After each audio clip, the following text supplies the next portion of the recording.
I will announce that we have started.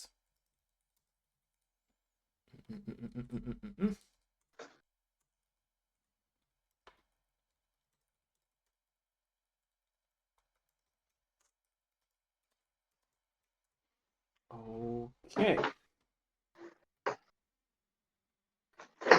Okay. 1, 2, 3, 1, 2, 3. 1, 2, 3. Okay, it seems it's working fine on my end as well. Okay, ladies and gentlemen, please let us know if the voice quality and the video quality is good. Please let me know if there is no interference, there is no lag, and if we can start. I will check it myself as well. Interference, there is no lag. 1, 2, 3, 1, 2, 3. Yeah, it seems it's working fine. Okay. I will also share the Steam page of Bionic Bay because I did that on my Discord, but let me do it here as well in the chat and highlight it so people can see it on the top of the chat. There we go. Okay, ladies and gentlemen, can we start? Is the quality of the stream good? I will sit into my original position here. Let us know, ladies and gentlemen, if we can start. Hölgyek, urak, kezdhetünk? Kezdhetünk, hölgyek, urak. Let us know. Let us know. Like I'm always saying at closing to the end, ladies and gentlemen, we'll be able to ask questions, so keep in mind that as well, everyone. The stream. Okay, they are saying we can start. Juhana, let me know. My friends here, let me know if we can start, if you're down to start. Yeah, sure. I just also started the Twitch stream. Oh, nice. Don't forget to mute that, by the way. Don't forget to mute that, so there is no echo. It's muted. Yeah. Thank you. Okay. Welcome, everyone, in the very new episode of my Dev Live show today. I'm joined with Juhana, who is the creator of the Badlands franchise, and he's also working on Bionic Bay, which we'll be hopefully talking about at today's episode. I would like to say that I'm very thankful and very honored that you joined us for today's episode. And like I'm always saying, thank you. And like I'm always saying, let's start with a little bit of introduction. So please introduce yourself for us. Yeah, I'm Juhana Myllys, and I make games. I've been making them from 2007. So it's already 17, almost 8 years. Oh my God, it sounds actually terrible that it's so long. It was like 5 years and now it's 17 years. I first started in a mobile gaming company called Universamo, which was owned by THQ, the big company. Worked there like almost 3 years, and then went to Red Lynx, which was this legendary. Yeah, it wasn't owned by Ubisoft when I went there, but like the last maybe 4 months that I was there, it was owned by Ubisoft. So it was like this reasonably small, maybe like 30 people or something like that. And when I went there and worked there on this Wii game for like 2 years.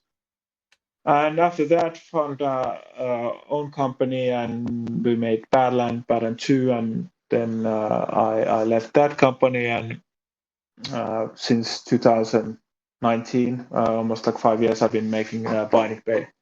So here we are. I see. Before I ask my very first question that I'm always asking at my interviews, what was the reason you left the company that you're working for when you created Badlands franchise? I was very interested in that topic because you just told us that you left that company and you started a new company. So what was the reason leaving the company behind the Badlands franchise? Well, I felt like the company was not really heading into the direction I wanted to go, and I felt like it was like pretty clear that I wanted to leave, and so I did. So I was like maybe 2 years after that, didn't do much, like played a lot of video games, and we had our first child and stuff like that. So I see. I had a little bit of like a break from the whole game industry and so on, and sort of like was figuring out what to do next. But back in like 2019, it really started to feel like I need to start doing something again. I see. And by chance, I was in Reddit. I was in Reddit, our indie gaming subreddit.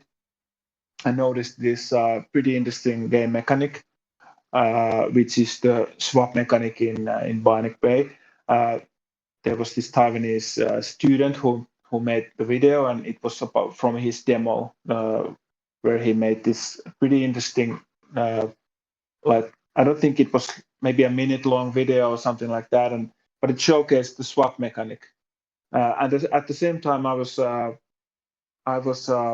developing making some concept art and game design for my next project. I always felt that because I worked at Red Lynx and I made this 2D game, physics-based game for a vehicle like cars. I see. And then with Badland, it was a flying creature. And I always sort of felt like there's at least one game in me that's about a human character jumping and running and so on. So it felt like I have to do that, and then maybe 2D time is over after that and do something else. But I've been making those concepts and ideas, trying to get like this sort of like a head start that once I found a right person to do the game, a programmer, because I don't code, we could start making the game. And when I saw the demo at Reddit, I realized that this mechanic would fit perfectly into my. It was then called just like a space game. It was like this character in abandoned space station. I see.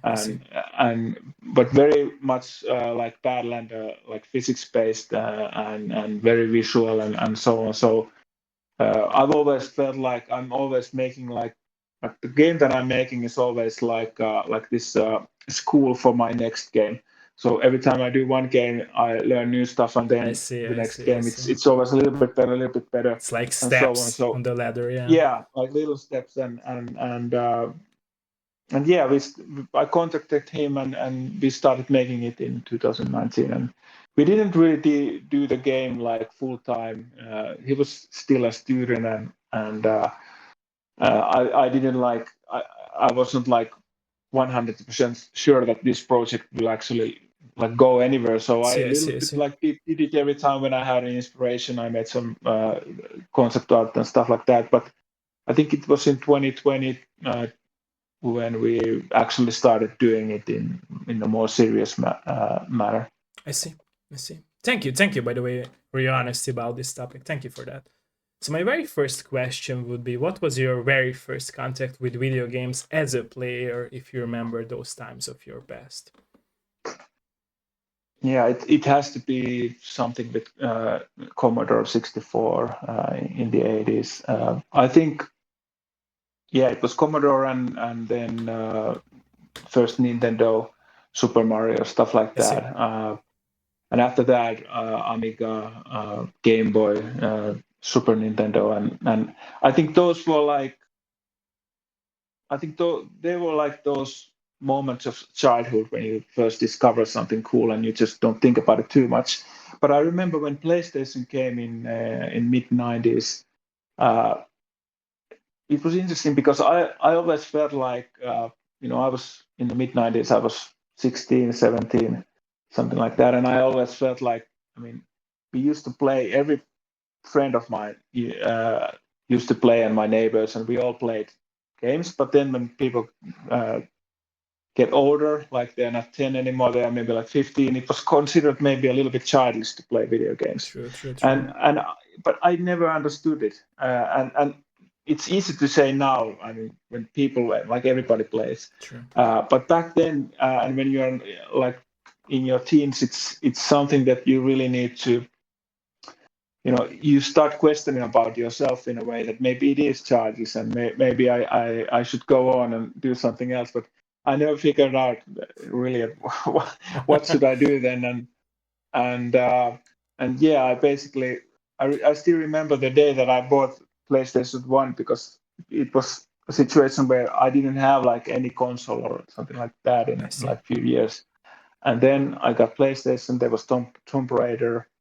and stuff like that. That games that I had never realized can even exist because they were 3D and so on. And True. I think that was the time when I really realized that the like this being a gamer and playing games is in my DNA. I see. So yeah, that was like first steps in me and video games. I see. From that point of your life when you loved playing video games, what was the first light bulb moment in your head when you realized that, okay, I love playing video games, but I also would like to work in the industry as a game developer? I think probably never, because it was not like something that you would expect, living in Finland in the mid 90s. I see. I don't know how many game companies there were in the 90s in Finland. I don't think necessarily any. For example, I think Remedy. Well, maybe Remedy was then already there, but there was no internet and stuff like that, so I didn't know about necessarily stuff like that. I learned Remedy only after they released Max Payne or something like that. But anyway, there wasn't like a career choice to be made. There wasn't like, oh, there's a game designer in my neighborhood or something like that, or my father was a programmer. There was like none of that. So I think for me it was probably in the early 2000s when there started to emerge a lot of these like mobile gaming companies in Finland. Once there was Nokia and mobile phones, and they started to be smartphones. Well, there wasn't necessarily smartphones quite then yet, but there was these Java games that existed, and there was lots of companies in Finland that started doing that. And I think I noticed an interview in a game magazine in Finland where some of the CEOs of those companies just mentioned that there's always a need for good like 2D pixel artists. I see. And then I started to think about it that, hey, I can do pixel art. I mean, I had never done pixel art, but I sort of like had this like feeling that it cannot be that hard. I see. And I started making like something on my own, but not necessarily that much. It wasn't like I put 10,000 hours to pixel art and mastered it.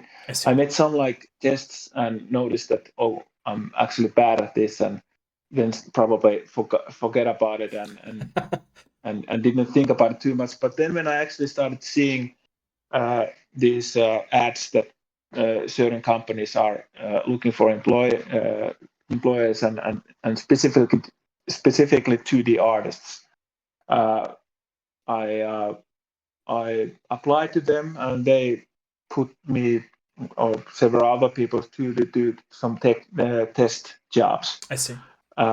They were basically like very simple, like there was like a environment and a character and UE elements and stuff like that, and you had like a 1 week time to do that or something like that. And from like when I made the very first one, I got into an interview, which I thought was like really encouraging, because I basically started from zero, and the end result surprised me in a way that I know if I now look at it, it's not like anything special. And I didn't think, of course, I mean, I never think anything that I do that, oh, this is something special. I always only see basically the faults and where to improve. But I knew that, okay, I can actually do this if I start practicing it. I got to go to the interview. I didn't get the job, but it was somewhat encouraging. And then next time when I was in an interview, I got the job. I see. But there was like a 1 year gap, and the work that I put on like the first test job was maybe like 10 hours. But the second test job, like a year later, I put like probably 60 hours to it. Like I realized that, okay, let's like don't think about if I'm going to lose this, or I'm a loser, or I failed, or anything like that. Just put everything you got into it. I see. And it really paid off like immediately. And there I was in 2007. I started as a 2D artist, and we were making mobile games, and the company Universal had these. They made these like licensed games. They had pretty good licenses, like mobile versions of Star Wars or Puzzle Quest, and what else was there. They were like pretty big brands. Well, Star Wars, it's probably the biggest brand, but there were many like pretty big brands, and I got to work on then. SpongeBob was one. I made one SpongeBob game and so on. So, but it was really interesting because then I really didn't have to sort of know what my own style is. It was more like brand SpongeBob. Then I was, or Star Wars. Then I would just find reference. You were as connecting much as I to could. already existed styles, right? Yeah, so it was like a really good. As I said before, every project is a school for the next project, and it really felt like that. I made like three. I think I had like 3 game projects there, and I see. And I feel like every project was like, I was a graphic artist. I didn't do design then, but I felt like every project there was like this elevation of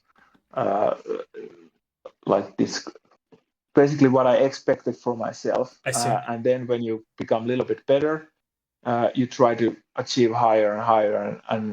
But then I felt like after 3 projects, I felt like maybe the thing that I do now, where I want to go, it's not necessarily mobile, because mobile games were so simple. But then iPhone came, so that changed a lot of the spectrum basically on what you can do on mobile devices, because the screen was much bigger, there was much more resolution and so on. So and it was like the performance was better than in consoles. For example, it was much more better in that sense than, for example, Nintendo DS and so on. So you had, I felt like, okay, now there's actually a chance to do like really cool mobile games, because mobile games wasn't like particularly cool before that. I don't think mobile games are actually very cool now either. But there was this like this small moment in time in, I don't know, 2010, like few years where there was actually really cool mobile games, and they were and you could tell that the developers were making it all because they just want to make cool games, not because they want to maximize like Plants vs Zombies, for example. Yeah, there was no like dark patterns and stuff like that, so they just started to emerge after that. True. I see. And what made you switch from working for other companies and forming your own company when you started working on Badland franchise? So what was actually the idea behind that? I think that was like exactly like I just described about that. This reason, I see.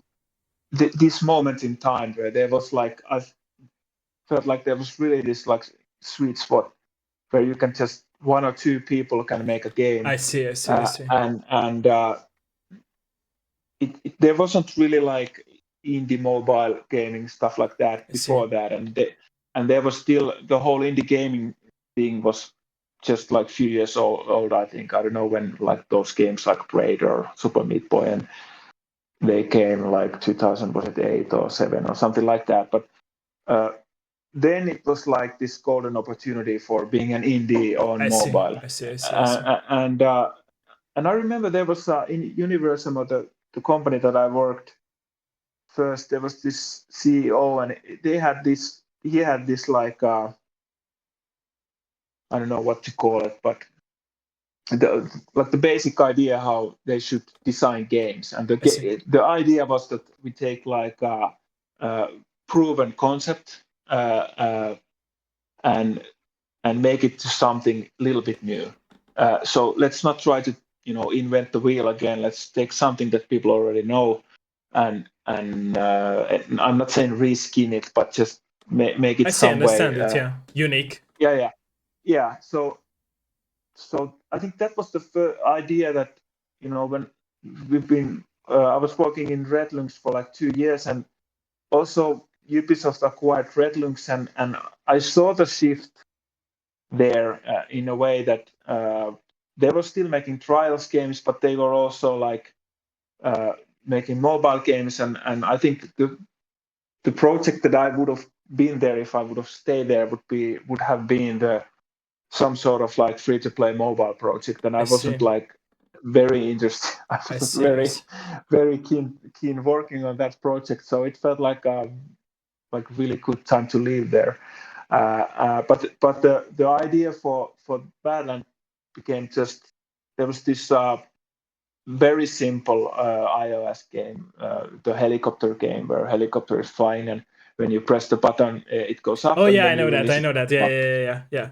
And I remember I was in a bus or something, and I played it, and I was just amazed how like it's so simple. It's the simplest game, but it's somehow addictive to see. Even in a sense that what will be like the length of, where will the next obstacle come. It's just addicting to see and then react. And I was thinking that, imagine if this content, this stuff that comes from here would actually be something interesting rather than just think that you can hit. And think you can just, if you hit it, you die immediately and so on. So I've been making a physics-based game in Redlungs for a while now, and was thinking that what if we combine, the simple idea, add physics into it. You don't die if you hit something, but you die if you leave the screen. So that will add like a little bit of room for error and so on. Also, because if it would be physics-based, it's much more interesting to maneuver it and so on.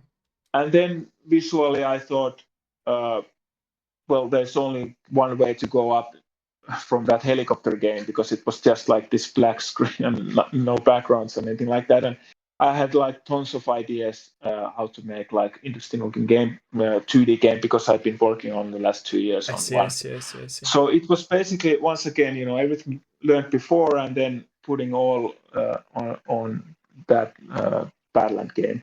And when I started making the graphics for the game, I really didn't think any of like that was basically the first time that I could just do my own style. I see. So and I thought that I'm going to make a lot of assets in this. I'm going to have to make a lot of environments and stuff like that. So I might as well just do purely something that pleases my eye, rather than trying to find too much reference or stuff like that. I think the only mantra that I had on the visual design was basically the idea that Angry Birds was the most popular game back then, and I felt like it looked like a Flash game, really. And I always thought that it could look like rather than looking like a Flash game, it could look like a Pixar movie. I see. So let's because Pixar films are also like for the masses. They are not like weird artistic games or anything like that. So like there was so much games back in the day on iPhone which looked almost like Angry Birds. So I felt like if I can go totally into different direction with this, with the idea of what like Pixar films or Shrek movies or something like that looks like, and it's still be like appealing to people. But most importantly, it's also unique and distinct compared to other games there. So there was lots of things that just clicked, because if you think about the balance, the backgrounds, the dark silhouette and the physics-based gameplay, they all play well, very well. True. But at the beginning of first we had this idea, helicopter game, physics-based, looks like a Pixar film, and I basically made all the stuff before I made anything visually to the gaming layer. I see. And I really tried to do stuff that wouldn't be like black silhouette stuff and stuff like that, because there wasn't that much time that Limbo was released, and I felt like I don't want to do the silhouette thing, because I've had the idea of doing a silhouette game type of game since like Donkey Kong Country Returns game. I see. And they had the level where there was only black silhouettes Yeah, there, and I I remember always thought that would be really cool. But then Limbo came, and I sort of like got rid of that idea. But then there was this like one evening I was working on it, and I was just thinking about, let me just try. I made like a buzzsaw or a gear and some like branches or something like that, I see. and I put them on with this like swamp environment that I had been painted, and it just like fitted perfectly. I see. So after that, it was like very clear to me that okay, there's a game that does this and has done this before, but I don't care because this looks so cool. And I think it's very clear back then that the general like atmosphere of the Badland game will be so much different than in Limbo, because Limbo is very dark. There's a human character, and this is all about being actually in a very beautiful environment. But then there's those. You wants to know more about the whole like theme of the game when you play it. Yeah, I remember.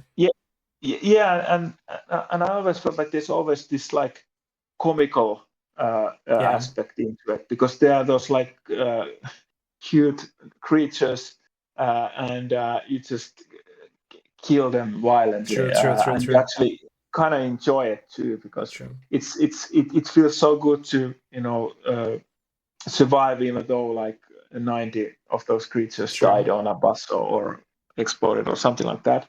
But there was always this like comical element too. So I knew that, okay, and also when we announced the game and the first gameplay, there was like Limbo ripoff comments and stuff like that. But I was always pretty confident that if people actually play the game, they understand that it has very little to do with it. Like they are both 2D games. They are both physics-based, and they have the dark silhouette on the foreground, but that's really it. It's like totally different experience. I see. When have you discovered, by the way, your own art style? Because you told us just now that you started experimenting with your own art style when creating Badland, but was it the time when you actually discovered your own art style, or was it later in the years of making Badland 1 and Badland 2? When I was in my like teens, I used to draw a lot, but then I sort of stopped doing that. And when I was in school, I started to do 3D, and I was interested about photoshopping and stuff like that. But I wasn't really like an illustrator. And once I got to do the pixel art in the game studio, I never thought that I'm an illustrator in any way. I felt like I'm a game artist, and you have to do this asset, and I'm going to do this asset, and so on. So I never had like this like style that I've been making for like a long time, that this is my style. So in a way, you're right that when I first started to making those concepts to Badland, of course, the game that I've been working on prior, the Moto Heroes, which was basically Trials combined with Super Mario, was made VWare. Of course, it influenced me, especially at the beginning. But the further I went, the further the project went, so further the style and stuff like that, they sort of fought its way to be more unique. But yeah, I think that was those early days of concept in Badland were basically something that I discovered that, okay, I like these things actually. And I like I was like pretty calculating in a way back then, and I'm still in a way that I try to think that what's beautiful and what looks good. And I noticed that reflections look good, silhouettes look good, dark contrasts look good. True. It catches people's eyes, right? So it's also not just the gameplay is addictive, but the visual part of the games. Yeah. So that's sort of like, and I've been thinking about it a lot when I started making Bionic Bay, in a way that should I distance myself from that, and I a little bit I approached the project in a different way, but still people see Badland in Bionic Bay, and I think it's fine. I mean, because it still is. It's the steps that have been made for It's you in make the game, we could say so, right? yeah, and I still make the same sort of steps when I start making something. And I think for Badland it was about, I had this like very early on these like flashes of this rainforest type of swamp or something I like see. that, and that sort of like started snowballing. But with Bionic Bay, it was more like these industrial man-made environments. So there is, and also I think the man-made environments, not necessarily man-made, but someone made them. It automatically makes things different than organic environments in like they are in Badlands. So it pretty much automatically becomes a little bit different than Badland. But if I notice that okay, I'm doing this thing and this reminds of Badland, I'm not like no, I cannot do this. Because why wouldn't I? If I feel like it looks, It's the right thing to do, yeah. Yeah. So I do it. So I don't want to too much, think about True. that either. Understandable. Yeah. Going back to the past of your life when you like decided to make the first move, make the first step in order to work on video games. A personal question for this topic would be from me: were your family members, parents, and close friends supportive about this decision of yours that you would like to work in the video game industry? How do you feel about that? Yeah, I think there has never been in any of pressure or anything like I see. you should do this or you shouldn't do that in my family. I So see. I see.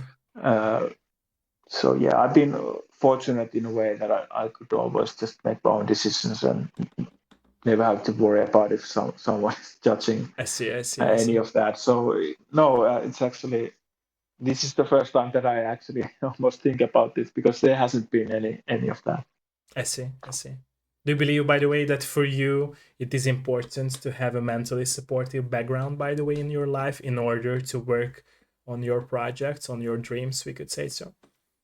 Yeah, absolutely. I mean, I've been the balance games I did. I didn't have any children, I but see. with Pioneer Bay, me and my wife we have now 2 children. So it changes things, but it doesn't it doesn't mean that I cannot do games anymore. But with Balan, I had this like first Balan, I had a crazy crunch at the end of the project. I see. And I don't recommend it to anyone. And it was like purely my own decision. The stuff that I did for the like first hundreds of hours that I did the game in like last week was just like finalizing the finalized stuff. So I could easily probably I wouldn't have to do that and still the game You would wanted be the perfect game. fine. That's passion, right? So it's Yeah. understandable.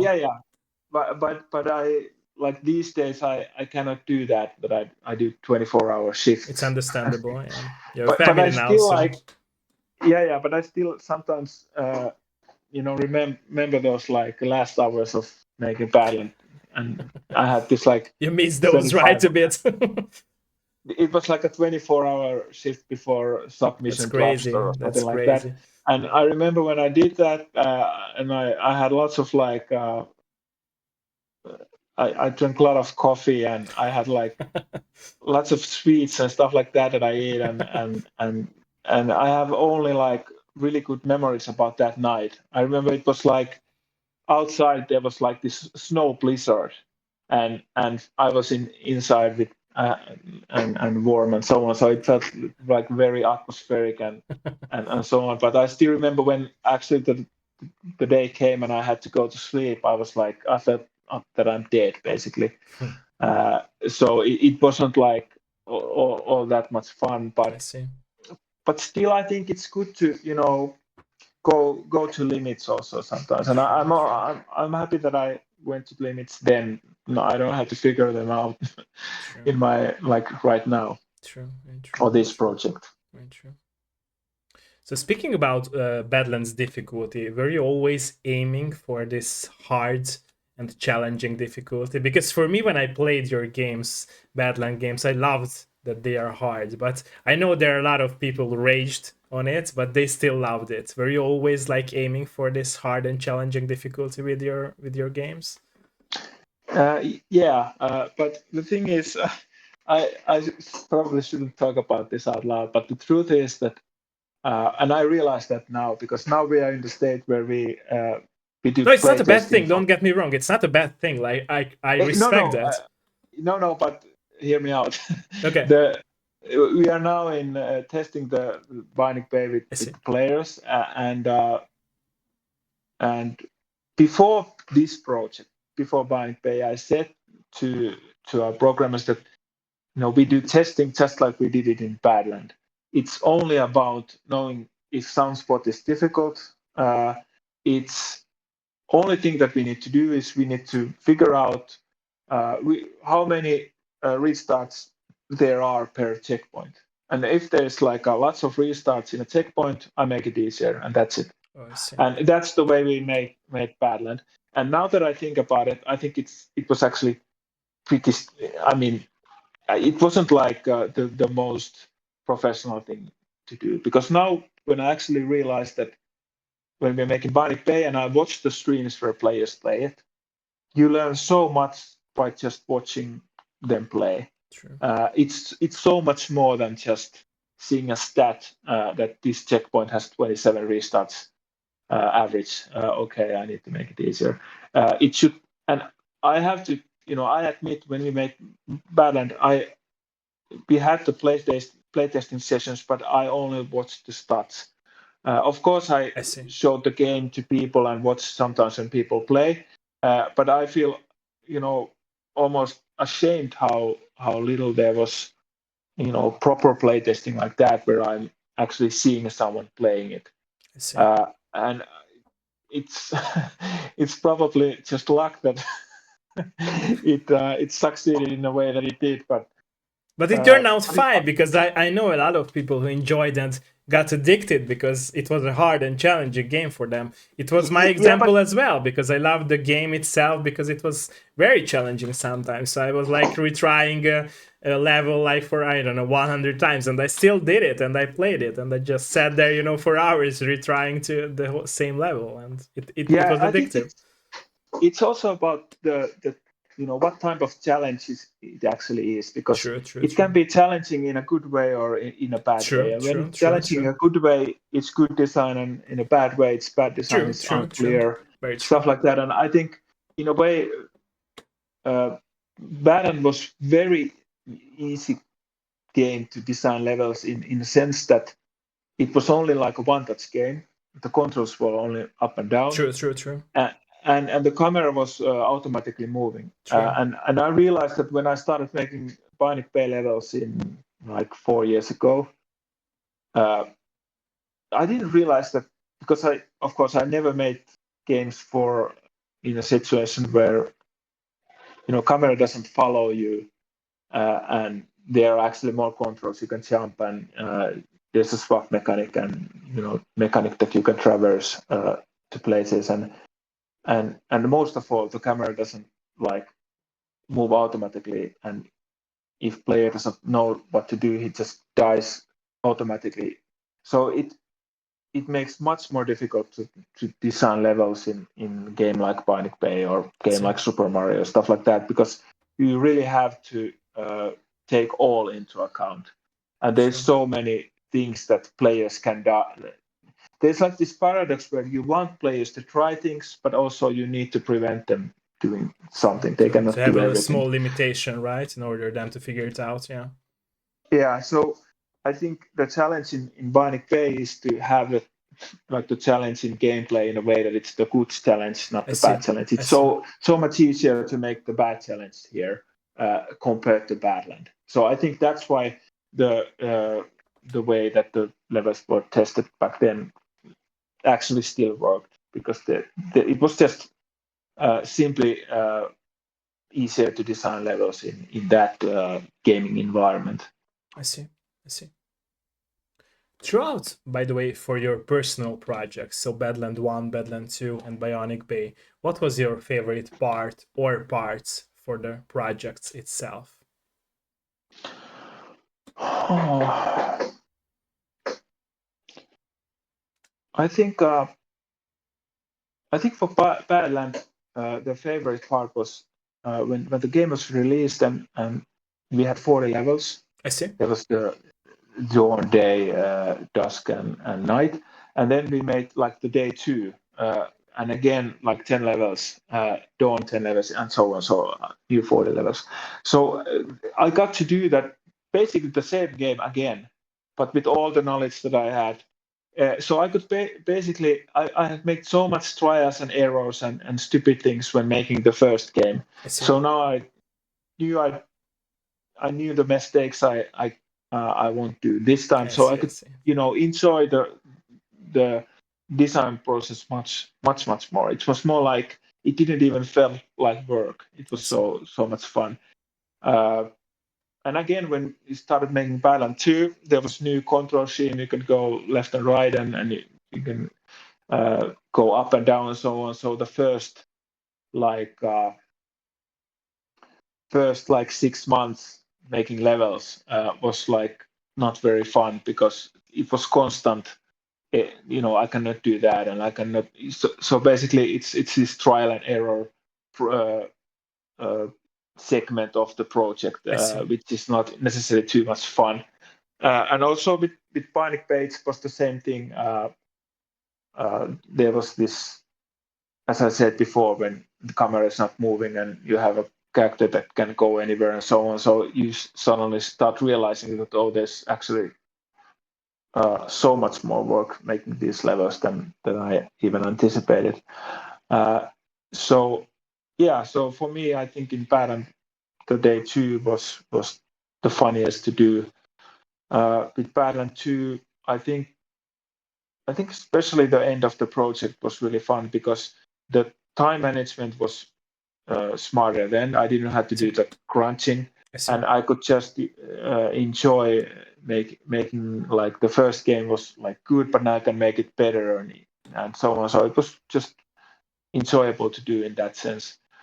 Bionic Bay, I'm in at Bionic Bay right now, and I've been in Bionic Bay for 5 years, so I'm not actually.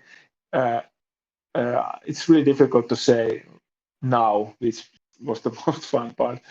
I think it will be easier when the game is released and say which was the fun part. But I have to say now this stage of any project when all the tools are done, like level editor is ready and all the assets are done. Arts, I don't have to figure out art style or anything like that. I can just like assemble and design the levels and finalize them and make them better and go to old levels and make the spots a little bit better and so on. So it's much more enjoyable phase than, for example, at the very beginning or so on. So I would say the very beginning in any project is actually pretty nice because there's so much, anything is possible still. But once you make these like decisions that this is going to be the art style and the game is about this and this is the mechanics and so on, then you might realize that you're a little bit, putting some strains on you and shackle you in a way. But also, I don't think creativity is about you can create anything and anything is possible. Like true creativity is something that you actually can work on with these certain rules inside limitations. of them. Yeah. So that's actually, I think, like true creativity. So, but maybe in a year or two I can say which was the funniest part in Bionic Bay. We can go back to that later. Yeah. Yeah. Thank you for that. Okay. By the way, I did the research and I saw a lot of players being sad that Badlands 2 did not came out to other platforms, only just mobile. What was the reason behind this decision? And was it your decision that you did not release the game to other platforms? I assume not. I assume that it wasn't your decision, right? So if I'm being correct I left about the company almost immediately when I finished the game. So I have nothing to do with anything that has been happening. So I don't know. I've been curious about it too, because it was like super rare game. Then I feel like Badland and elevated the whole thing. True, exactly. And people waited for it. I remember myself seeing that it's not releasing for other platforms, just mobile. And I was very sad about it too, because I loved Badland, the first one. And I loved the co-op part in Badland 1 too. So we played it in co-op with my friends too. So it was very funny then. We couldn't race with each other and we had to wait for each other, to complete the levels. It was a very funny thing. And I wanted to play Badland too. So yeah, it's I think that it's never going to happen, right? That they release. Well, I don't know. I have no idea, because it's like it's the same thing that you would ask me, that do you know when Half-Life 3 is coming? And True. It's true. I don't really know. I see. So you have told us about your favorite part and parts about your own projects and working on them, but what about the hardest part or parts? You have spoken a bit about what was the hardest part or parts for you, but are there any additions that you would like to mention about the hardest parts? Well, now I remember that with Bionic, I think it's easier to speak Bionic Bay, because it's much more like a challenging project in any way than anything I've been doing before. I see. But I remember when we had the level editor, like the first version of the level editor ready. You could just basically move assets, scale them, construct machines, add motors and stuff like that, like add triggers and signals and sounds, and very simple stuff. And I made I had this mini deadline to do first batch of the visual assets for the editor. And I got the assets ready, and that was like the first time that I actually started making levels, because you cannot really make levels if you don't have the visual assets there and so on. So I started making the level, and I think the first the scene that I did was I was very happy about it. It looks really good, and I knew that okay, this is the first spot. No, things are only going to get better after this. And then when I started, continuing the level, I sort of had this I don't know, was it like a creative block, or basically the ideas that I had when making the assets in Photoshop. I realized that I only used the assets in that way when I assembled the level that I had already envisioned in Photoshop. I see. But level design is not about that. You need to have these building blocks that you can use various ways and so on. True. And I noticed that the stuff that I'm doing now, that I have an idea and I try to do it, it just sucks. It looks stupid, and it doesn't make any sense.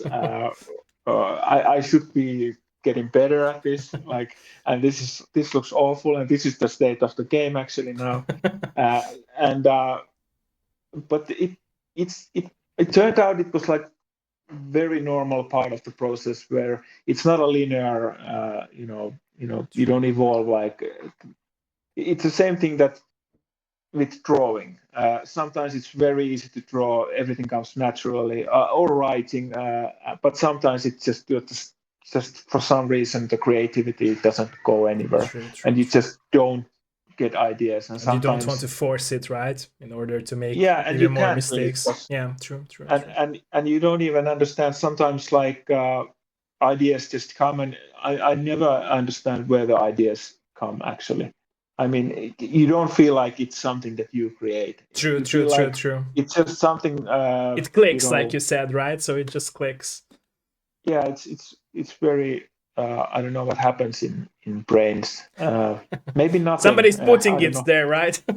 Yeah, it could be something like that, or it's seizure or something. Mini seizure is always idea, but yeah. Then after that, I started to it was once again the same thing. It's trial and error. You make a mistake, you analyze it, you try to do it again, and you notice that it's better. I see. Not necessarily great, but better. And then it's all part of that project. But I remember the terror, the feeling when when you have been doing the editor for a while, and I have been making the assets for a while, and then when you actually try to assemble them in the editor, it seems like this is actually not very good.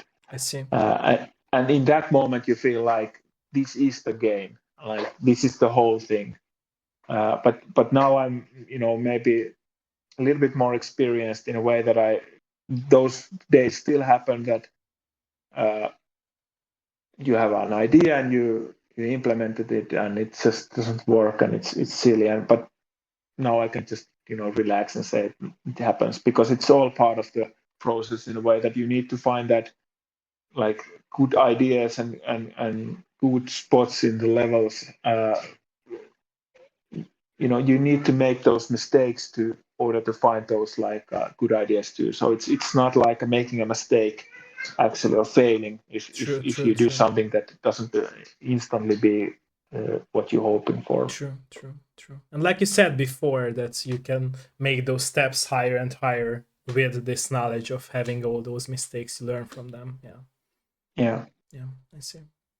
I believe, by the way, that all of us creators who create our own craft, we always intend to put our own message into the craft we make, even if it's about experiencing loss, love, or anything in our past. Is this statement of mine true for your projects when you work on your games? And what examples could you name, could you bring to the table if your answer is yes?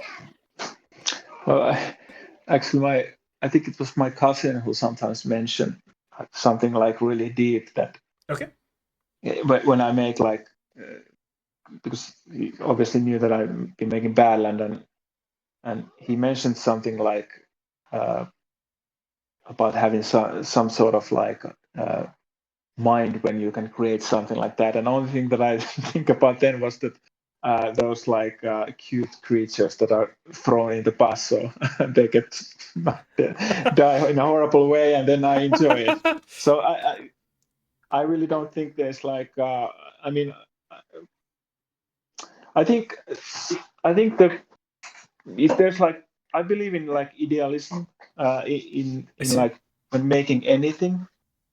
You should always, like, you don't have to be like, you don't have to succeed every time, but you should always try your best. And I don't want to say do whatever it takes to get there, because that can also be like really stupid. But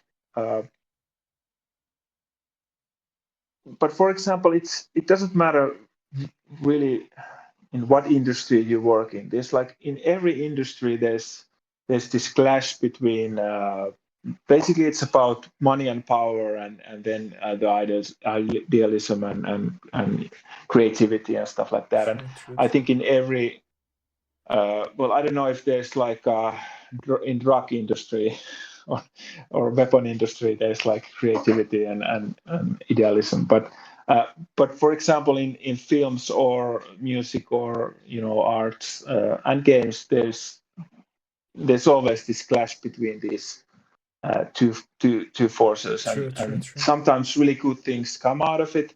Sometimes they are like sometimes it's very cynical and nothing good comes out of it, and so on. So I always try to be on the creative side and think about the product itself. I don't like if I talk about game and I say the word product, I don't think it doesn't have to mean like I don't want to think about it in a cynical way. I think game is a product because you make it for someone. True. And it's not like art in that sense. But I think in my the way I like to do things is that it should always be about making as pure product as possible. And with purity, I mean it shouldn't be about how should I cheat the customer. How should I take as much money that I can from the player? How should I benefit from he or she? So I think that's for me like the core principle that I work with. And I definitely see if I say the game is a product, I still definitely see that more as something that has something to do with art and self expressionism and stuff like that, rather than something that is just purely sold on a customer. I see. But yeah, if that makes any sense.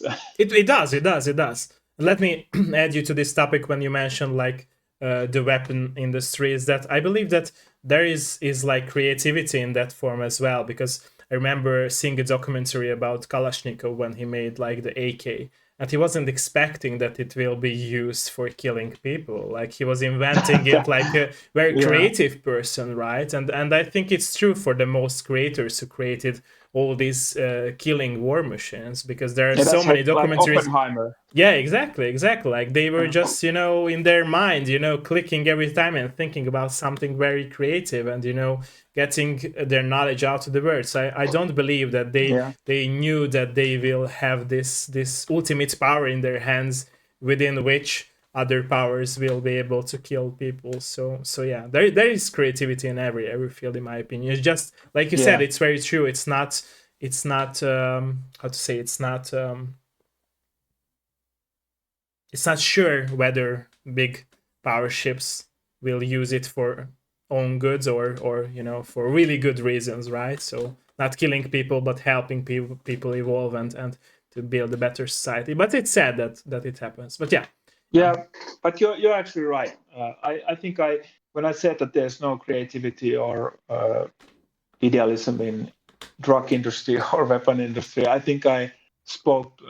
I think the creativity is there, and the idealism of that side is so much different than my idealism. True. I don't consider it idealism. So no, it's understandable because we do not live in that industry, right? And we do not work in that industry, so it's like less experience. Not yet. Who knows? Yeah. Who knows? Maybe it will be a switch for you after Bionic Bay, right? Maybe. I mean, I have lots of ideas about weapons and maybe you will be the one who will invent the teleport machine, right, for our nation. And the society. Maybe. Never say never. Nice.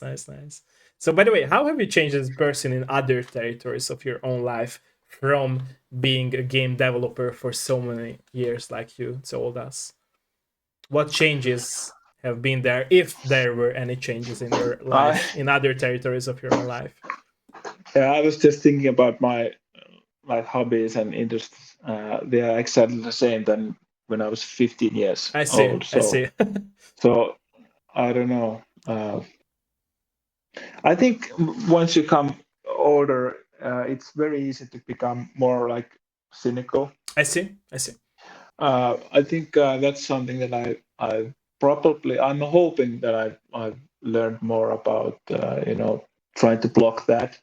Trying to think about the positive sides. I wasn't very good at it maybe when I was younger, but I feel like these days I probably am at least like 1% better out of it. So, but yeah, I think that's really hard to.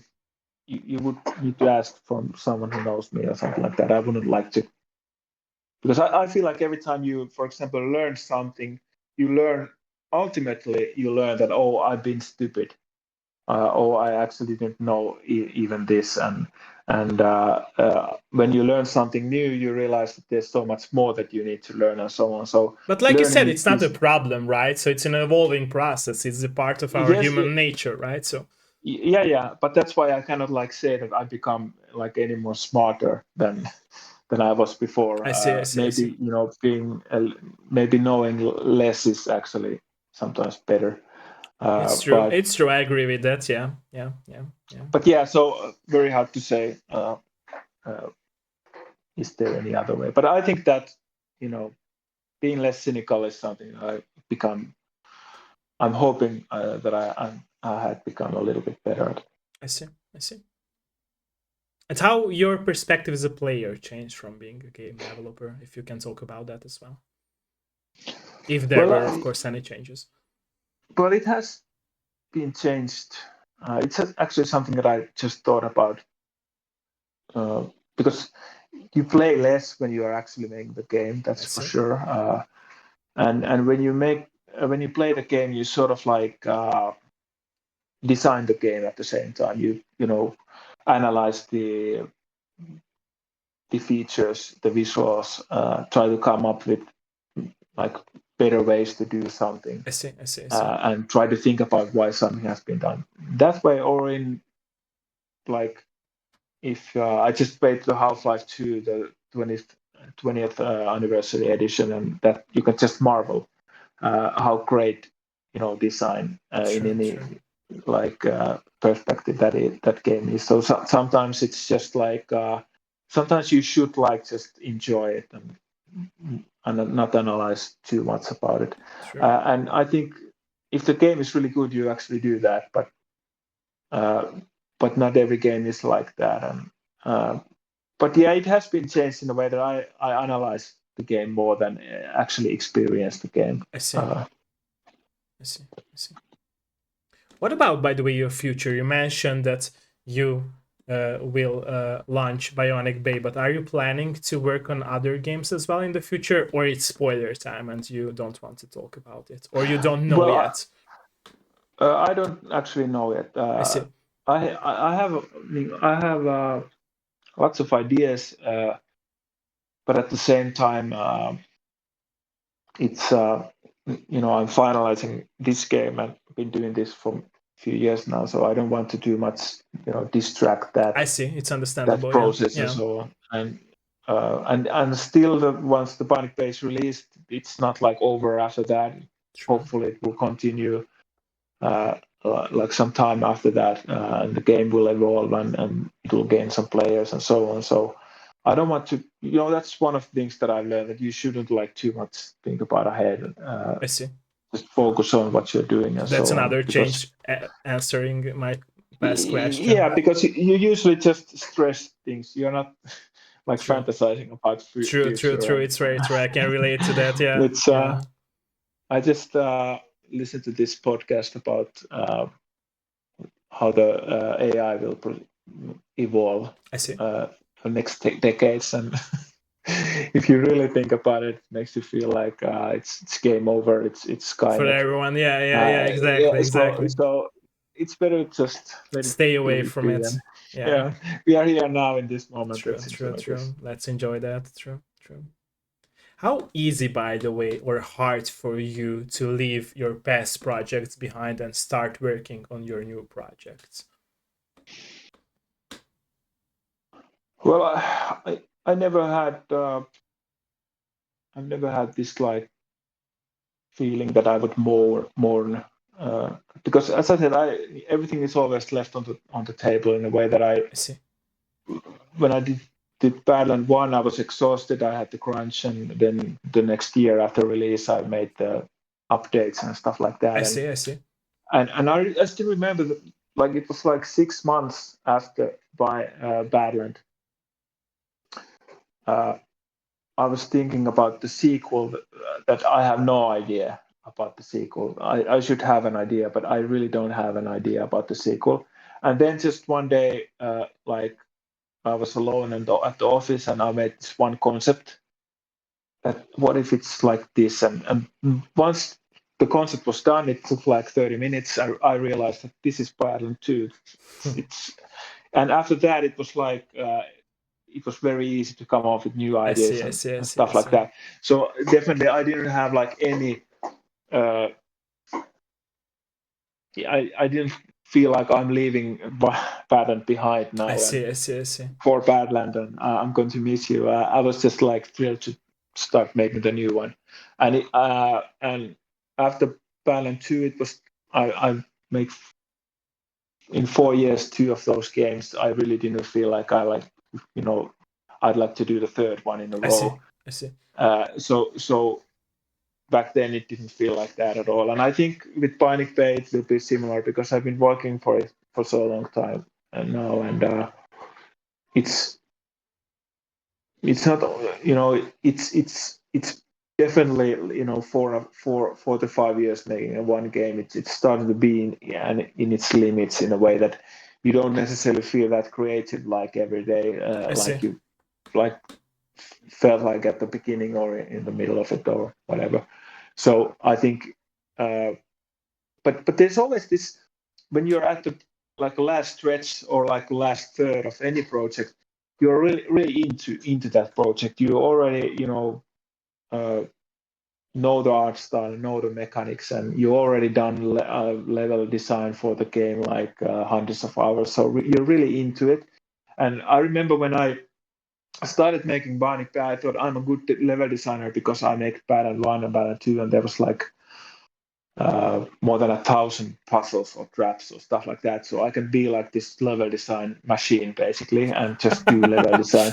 And that's how I felt. And then I started making Bionic Bay levels, and I realized that I'm actually not very good at this. I'm actually bad at this because this is not the same game.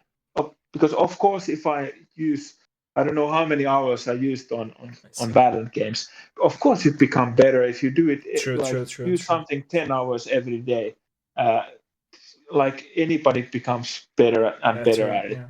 So there's like this like a paradox in a way that when you finish the project, it's like you're like this like a professional athlete who has to retire, and he was like the best football player ever, but now he will never be best at anything. So whatever he will do next, he will be at the level that he was before. So it's like it's not totally different, totally same thing with game projects, but in a way it's like I've been using like 4 years to this. I'm actually pretty good at this right now, and then you scrap it and start all over again. Of course, something comes with you. You learn stuff and so on, but still.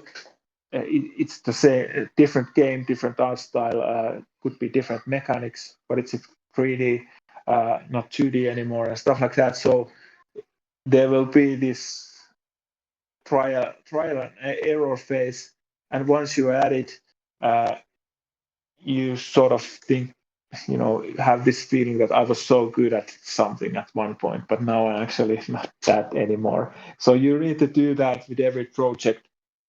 You're chasing those times again to be good, very good. Yeah, feeling that you're very good again, right?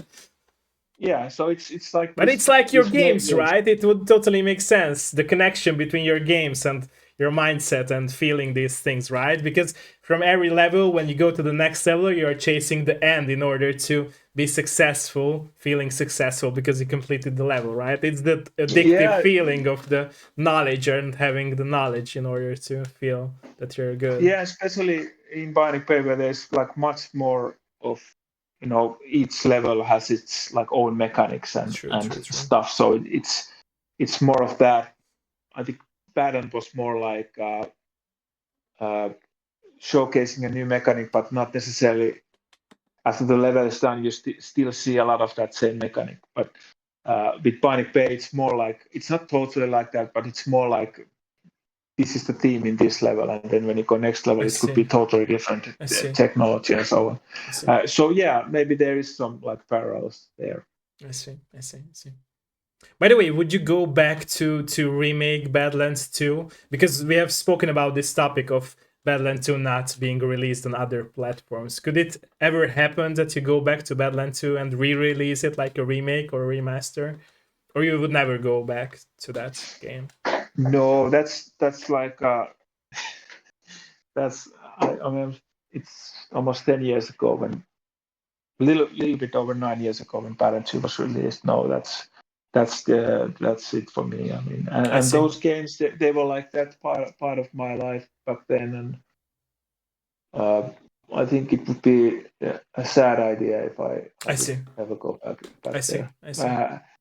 Because I want to go forward and I see. It's understandable. Make something different and a little bit elevate what you're doing and so on. I see. Okay.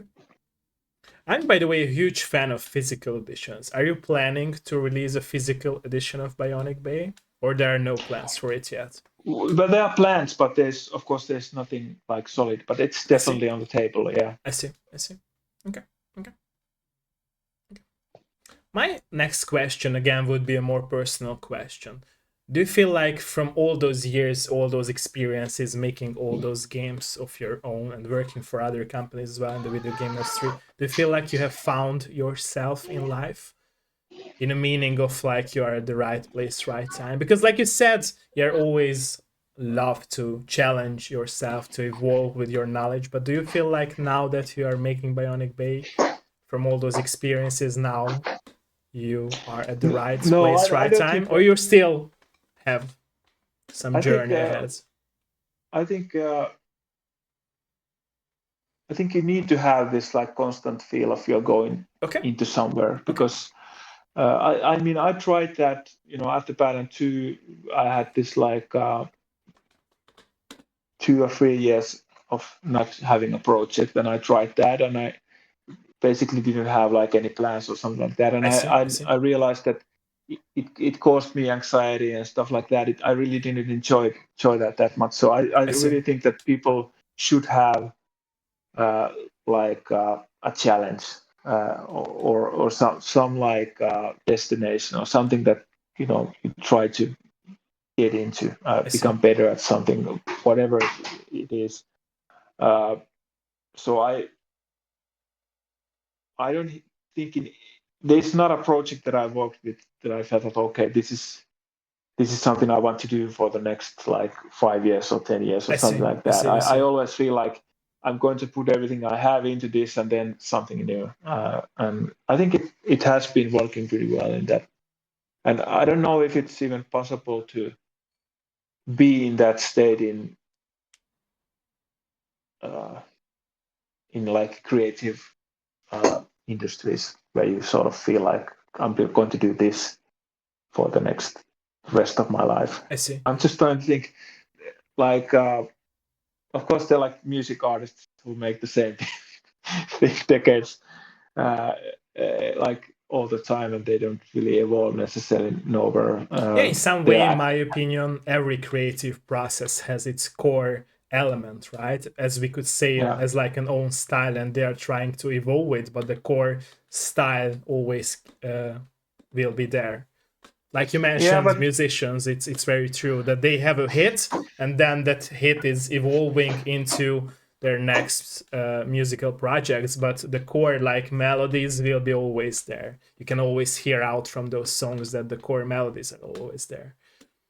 yeah, but I think there's like, if I think about Jason Statham, the actor, uh, like of course I don't know him in any way, but I don't see that he's like career is something that he's constantly trying to do something new and True, true, evolve true, from true, that. true, true, But I true. still And think that he enjoys what he's doing, true, and I still feel like what he's doing is great. He true, doesn't have to uh, do anything else if he doesn't feel like it, and not necessarily if he would try to make something else. Uh, I don't think it automatically would be like a good thing. Also, so I don't think there's like a rule.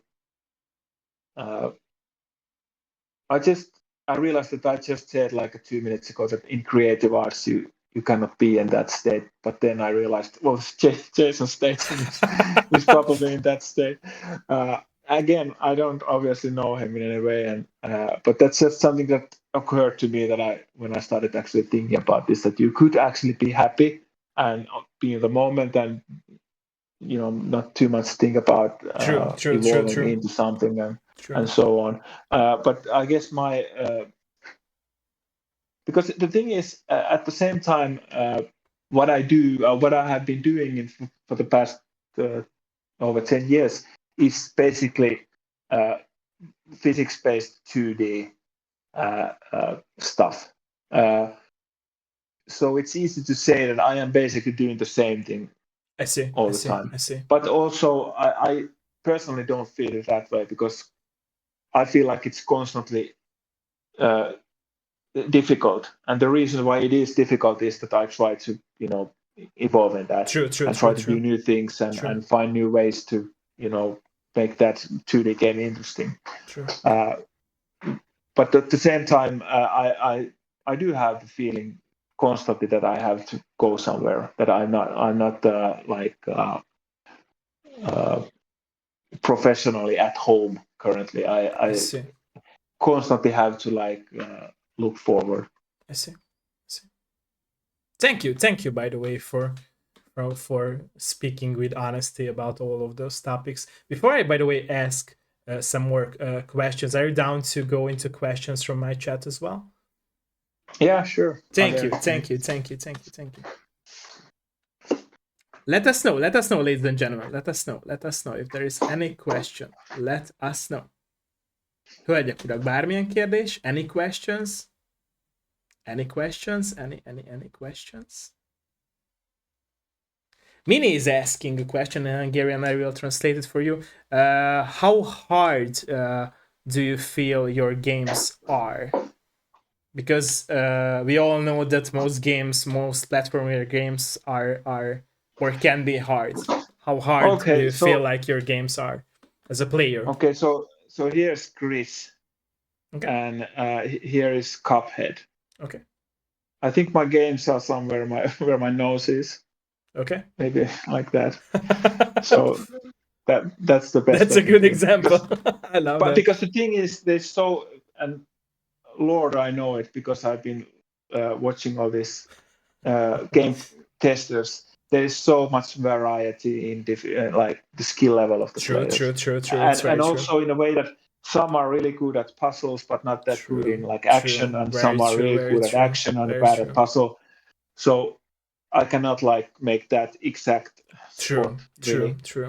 But the thing is that I want people to enjoy the game, but I also, there's not like you want to have that struggle so you can really truly enjoy something. It's interesting because like you're saying it now, sorry for interrupting, it's interesting that you're saying it now because it can also ties up to your mentality in life, right? That you have said that you always want yourself to develop, to encourage yourself to have a new challenge for yourself, right? To evolve in your knowledge and with your knowledge. And that's could be the game, you in the game again, right? In my opinion. Yeah, absolutely. Because you want the player to be constantly evolving in the game as well and get to a new point of the knowledge with which they can be better at a new level. But maybe the new level will bring something new to the table, and it's always true for your game. So, yeah.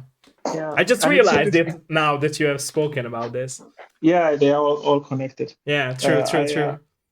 I'm just thinking that I've been watching lots of these game testers to play the game, and sometimes there's a player who is not necessarily that good. I see. And it's so frustrating to see, and it's so frustrating to look at that gameplay, and you have this struggle in your head where you think about, is this me? Is this bad design, or is this the player? Does he or she plays games like this? Is this maybe her first time, and maybe this is his first platformer he's ever played? Or no, it's actually that there's an experienced player. My design just is bad. It's unclear. It leads to a wrong direction. So on, so on. So that's why you need to do a lot of play testing with variety of players, and even then you cannot be sure if there's like a spot that 100 people have no problems with, but one player has a problem. I don't think you can still automatically say that, okay, it's not an issue, it's only one player. True. You I still agree have with that. to make analyzing it and the thinking research, about it. Yeah, because the one people out of the 100, it could be that still the reason is in your bad design. It's still possible that you didn't think about this, and the fidelity level, the density of details in a game like Binding Bay, there's so much stuff, and you still need to have things like simple and clear. You need to find this balance of like this rich environment which looks interesting and has depth, but still you want things to be clear and distinct, and you need to like teach players in right rhythm, and with right ways. I mean, I've been seeing in Twitter or Blue Sky, people are angry about those like yellow paints that are on the screen. If there's too much yellow paint showing up where you need to go, that's a bad design. Yeah, like the game would be holding your hand, right? Yeah, and I feel like you can do that with light and shadow. True. Eyes normally go where the light is, and so on. And we are used to that as humans in real life too, so it makes totally sense. Yeah. But I also don't think necessarily that it's automatically bad to have yellow paint, because you can like Okay. come up with some like good idea why there is that yellow True, paint true, true. in But that it's game also, again, world. like you said, game design, right? So even if it's Yeah, fitting the game or not. yeah. Sometimes it can be that it's just, and sometimes I feel like uh, it was just today that I watched a game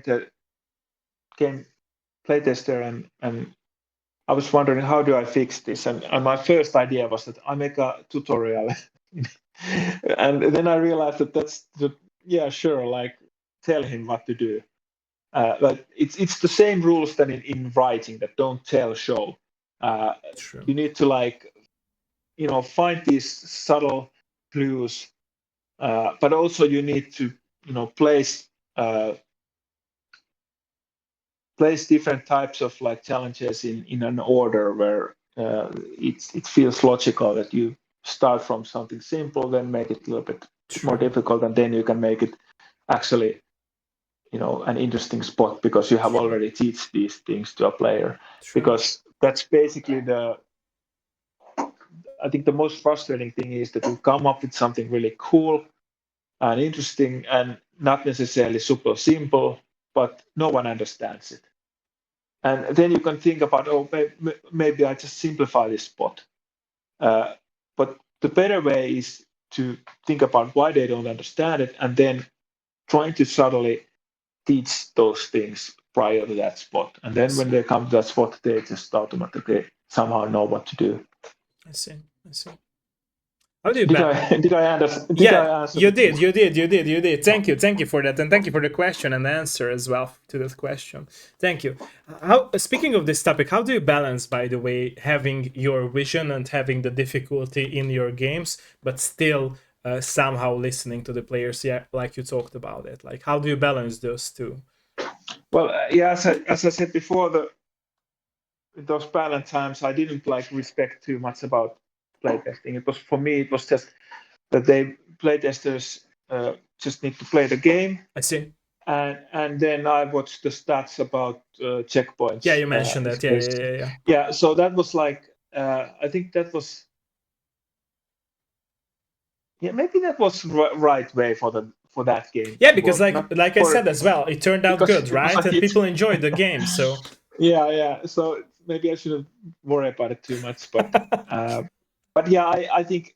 By the way, I think very often people think if something succeeds, it succeeded because everything they did prior to that.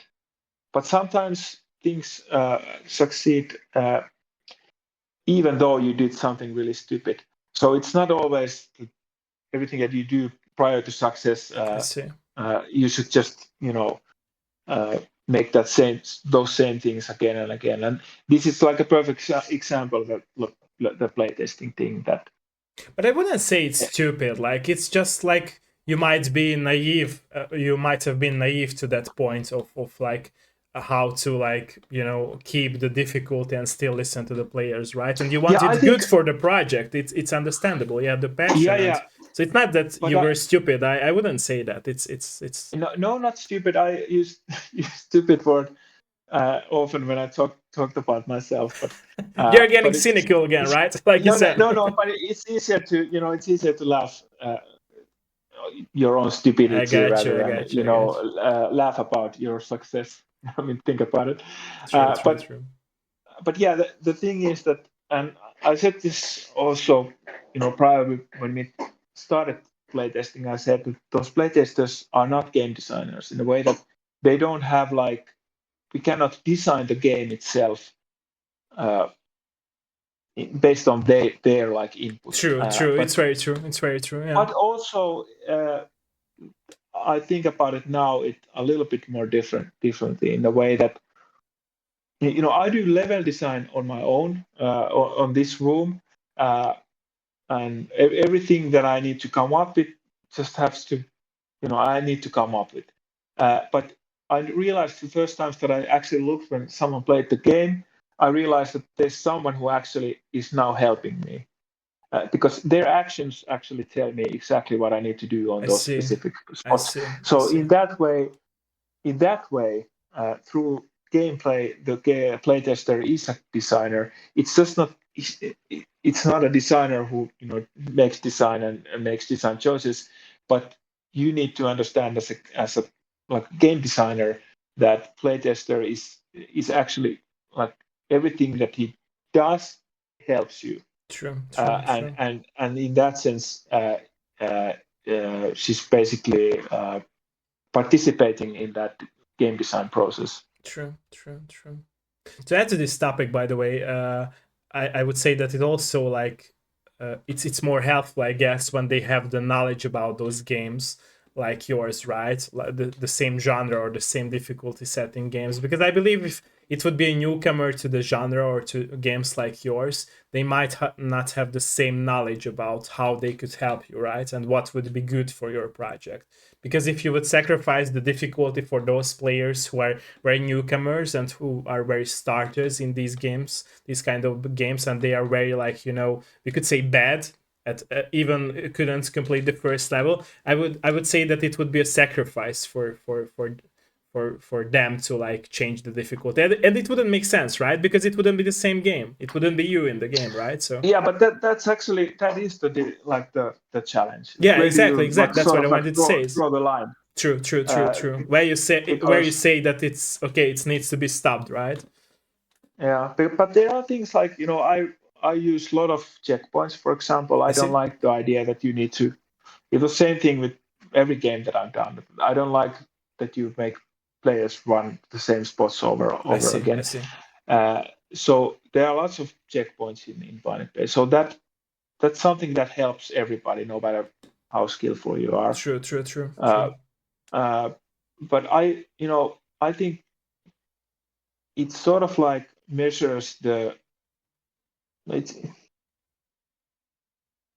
well, maybe I'll put it this way, that I try to make that, if here are the most skillful players and here are the worst players, and basically I try to make a game that expands as much as possible. I see. Without compromising anything. So I think there's the challenge.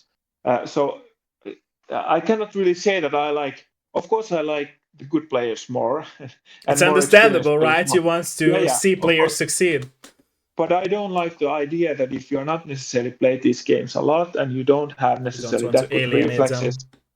Yeah. I don't. I mean, I think it would be the most optimal scenario is that you're not necessarily the most experienced player, but you like the game, you like the world, and the challenge is balanced in a way that it's still achievable for those players too. So I try to have as wide gap on that like demographic as possible for the players. I see. But I do understand that, and at the beginning of the project, I had like the stark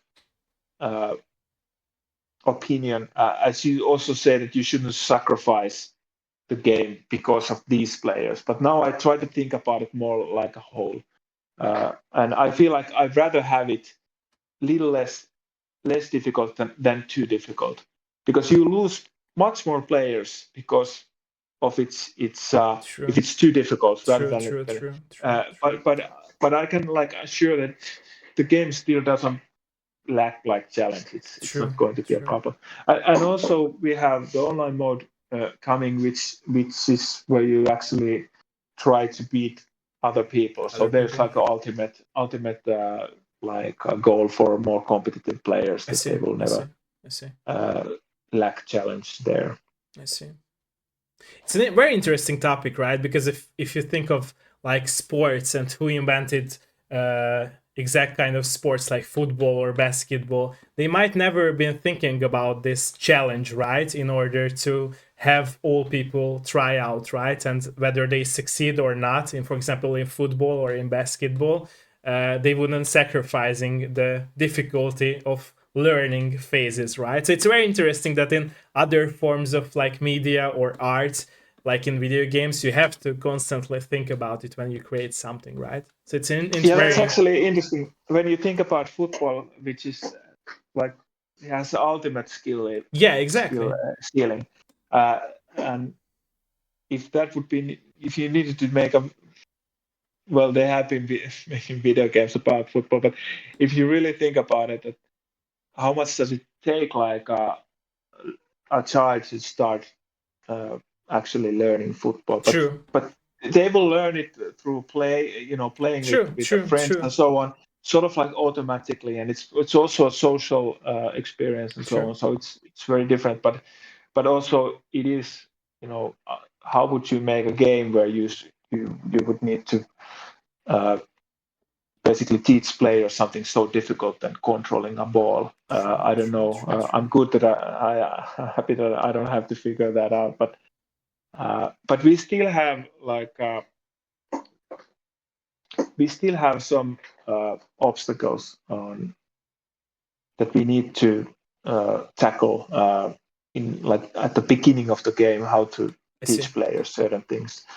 It's interesting that especially when people play with keyboards, they don't seem to dash that much. I see. Although you can dash unlimitedly, you can, there's no fatigue or anything like that. You can dash as much as you want. And naturally, when I play Bionic Bay, I dash all the time. And then you see people play it, and they are already on level like 6 or 7, and you can just see that they have forgotten the dash button. Although there's only like three buttons. There's like, you can swap, you can jump, you can dash. But some reason they forget to dash. And there's many spots that are very easy if you just jump and dash. I see. And you don't have to be particularly fast. But still are players who have forgotten the dash, and they just jump and they drop. And it should be like the basic maneuver, the dashing. So I think we still need to add spots and situations where you need to sort of like constantly. We need to sort of like constantly remind players at the early levels that these are the basic functions. You should use them constantly. Yeah. Because if you don't do that, then you can not do anything particularly interesting in the later levels. So it's always about teaching the players to do something, and then you can actually make fun stuff in level design, because you know that they are more skilled and so on. So yeah, it basically just means that maybe what I'm trying to say the whole time is that playtesting is really important. I see. And we've been doing that a lot, and it has been, taught us a lot about the game itself, but also about human behavior, like psychology and stuff like that. It shows, whether how people behave when they are playing their game. Yeah, exactly. Any more questions, by the way, ladies and gentlemen? Any more questions? Bármilyen más kérdés? Let us know. Any more questions? Let us know. Any questions?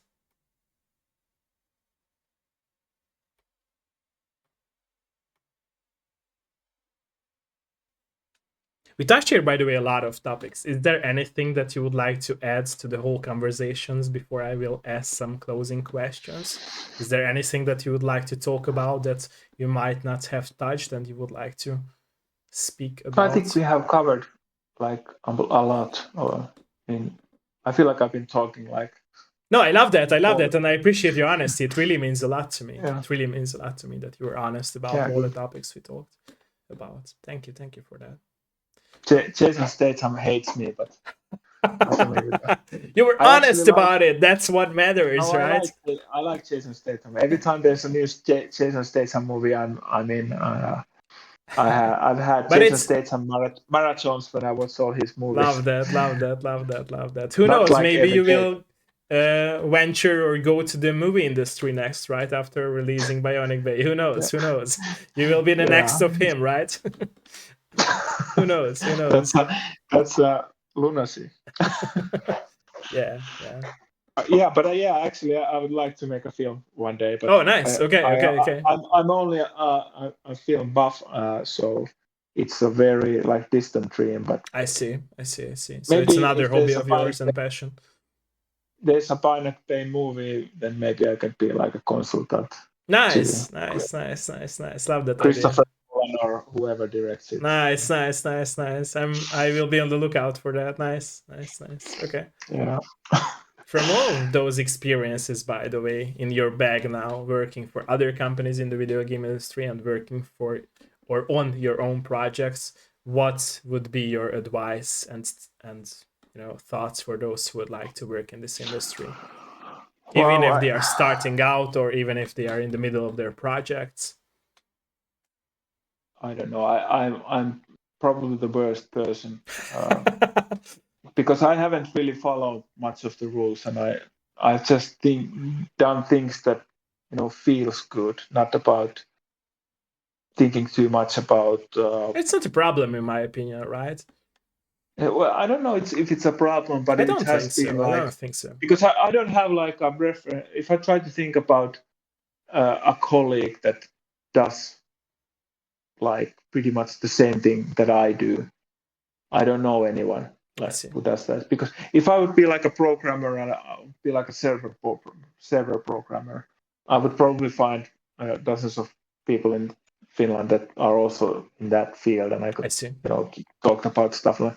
But of course, I have friends that are into industry and friends who are like also artists, or 3D modelers, or designers, or programmers, and so on. But like this exact genre that I work on, or these ways that I work on, make pixel art and stuff like that, I don't really have anyone that I could like say that okay, we do the same thing I and see. so on. I see. So what I've tried to say is that my like decisions and what I've been doing has been something that I don't know. I think it would be weird to recommend uh, because I don't know. Everyone is an individual and True, different. true, So I don't true, really true, know. true. Uh, so yeah, no, no advices for me. Okay, I Uh, respect that. Thank you for that. Thank you. be kind and be yourself. I think that's what I can It's do. true. It's But that's true. in It's any industry or any form. true. True. Very true. Very true. Very true. So I believe that all creators have a message with their games. What would be that message with your games that you always like, even if it wasn't intentional that you wanted to give to the players, but what was at the back of your mind? What was that message that was there in your games always? Well, I guess it's what we talked about before, that you should always like try to be true to yourself Okay, and do as good work that you can at that time and place, I and it see. doesn't. And also, you don't have to like succeed every time. It's the beauty of making. If you do anything like this, you don't. It's not like you're a tennis player and you fail a shot and you actually lost the game because of True. that. You True. can fail so many shots if you are like a pixel artist. You can place pixels in all the wrong places, but every time you hit the right one, you don't have to undo it, and it's True. there. It's True. there True. forever. True. So don't be like you know. People always say that they are perfectionists and they try to be perfect. I think that's the most boring thing ever. You should never be afraid of making mistakes, and but it's also about trusting the process in a True. way that True. True. True. uh, True. you know that there's always still only that certain time that you have to do stuff like that. So I think it's finding the balance of being not too afraid of anything, but still being effective enough to do something. So I see. try to find that balance, and that's actually your long way. I see. I see. This mentality of your life was always there for you, by the way, or is it something that developed out through the projects that you worked on? No, I actually, I mean, I think no, not every, but most people are afraid of making a mistake. True, true. It's very And true. I remember when for example, when I played tennis with one of my friends in my teens, I used to like if I made a mistake, I used to throw the racket and be like furious and stuff like that. But I remember there was this like Finnish like pretty famous football commentator, and he talked about Zlatan Ibrahimovic, I see. and he said that Zlatan. Of course, this is his interpretation of Zlatan, not necessarily what happens in Zlatan's head, but it stuck in my head because he said that Zlatan doesn't care. If he misses, he just doesn't care. He just tries again. And I remember I started to think about the whole thing then because I had this moment when I had those moments in doing sports, but also when making like games or game art or anything like that. That why do we have this like negative reaction to a mistake? Because of course I understand that it comes from somewhere from the evolution that when you make a stupid thing, you need to improve on, otherwise you die because you are not able to hunt that rabbit and you die of hunger or something like that.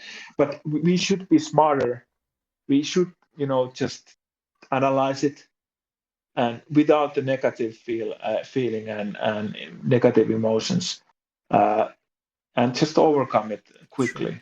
Because it's always the analyzing is important. True, very true. I agree with that. But also it's something that you shouldn't like stay too much. You shouldn't stay too long in that state, and you shouldn't feel too negative about it, because if you feel too negative, you might become afraid of whatever you're trying to do, and that will affect on whatever you try to do.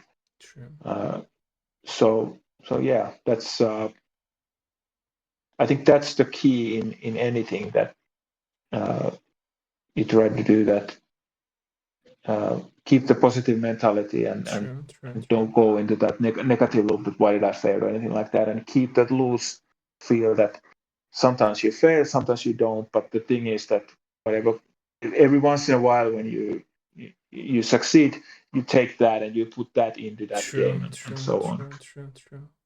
I can relate to that perfectly what you have just said, because I played tennis too, and I remember my coach teaching me that whenever you are not winning a game, you can always like analyze it and learn from that. And I played on a tournament level for so many years, but I stopped because I felt like my leg work is not the best for like being at a professional tennis player, so I stopped. But I still care and I still have passion for tennis. And I remember my coach always telling me that whenever you want to be better, just do it. Don't focus on those mistakes that you did on the last match. So I totally agree with you. The sport and having a sport career and the passion always helps in this direction. And I see it on my friends, those friends of mine who haven't been into the sports or did not do any sports. They do not have this mentality of like, yes, you fail, but you want to go through and you want to succeed, and that's how you will gain more positive attitude in order to even be better. So yeah. And I think especially tennis, if you think about the history of tennis and about the players and the culture in with the coaching and stuff like that, and these stories about Andre Agassi never liked the game and was his father's dream and so on. And John McEnroe, you don't have to mention that and too much. And players are very serious, and it's all about this winning state and so on. But then there's like new players like Alcaraz, which seems to be like he's really positive and has this like constant this positive vibe in him. But I think that's in general in sports that like back in the 80s and still in the 90s, it was like there was like coaches were like these ultimate authorities, and you didn't talk about your emotions and stuff like that. So in that area too, there's lots of this. There's like this revelation of positivity that you should still do things in a way that you like it and you actually enjoy it.